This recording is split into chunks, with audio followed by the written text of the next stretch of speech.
this video, I'll first talk about what forgiveness is, its mental health benefits, and how one can go about the process of forgiving. A definition of forgiveness is just stop feeling anger or resentment towards someone for an offense or a flaw or a mistake that they made. This is important because people make mistakes, whether it be from their upbringing, their cultural background, not having a good day, something else is on their mind, some stress they're going through, who knows? People make mistakes. Now, forgiving someone is not the same as forgetting. Forgetting is a little bit further, where it's having no recollection or memory or reminder of the events that took place, which by humans means may not always be possible. The process of forgiveness, though, is going to help one to have more peace and better mental health in their life. So I did a brief literature review about the role of forgiveness in mental health. And what I found was that people who practice forgiveness, they typically have a better sense of well-being. They have a better acceptance of their self.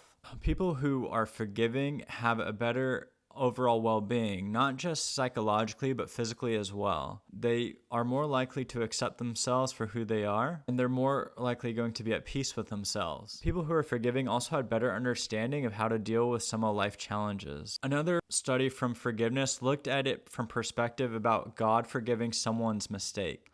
And so people who felt that they had a good and close relationship and believed in God, they found a greater sense of well-being when knowing that God forgives their mistakes. But people who did not really have that secure relationship with God, basically the process of forgiveness was only helpful if it sort of correlated with whatever beliefs they had.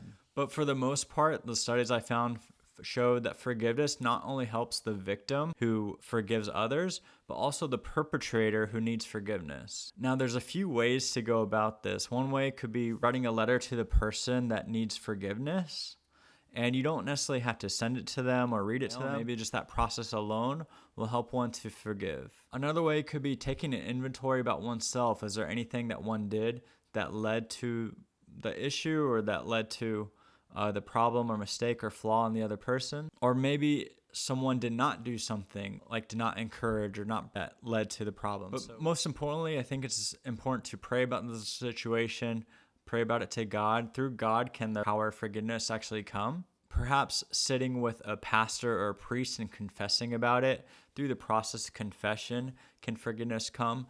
Actually, and it's through the Holy Spirit that one can forget about the situation altogether. Either way, be sure to practice forgiveness in your everyday life. Don't hold on to resentments, anger, grudges. It's really just going to affect you and hold you back and may actually progress into further mental health problems or challenges or struggles down the road.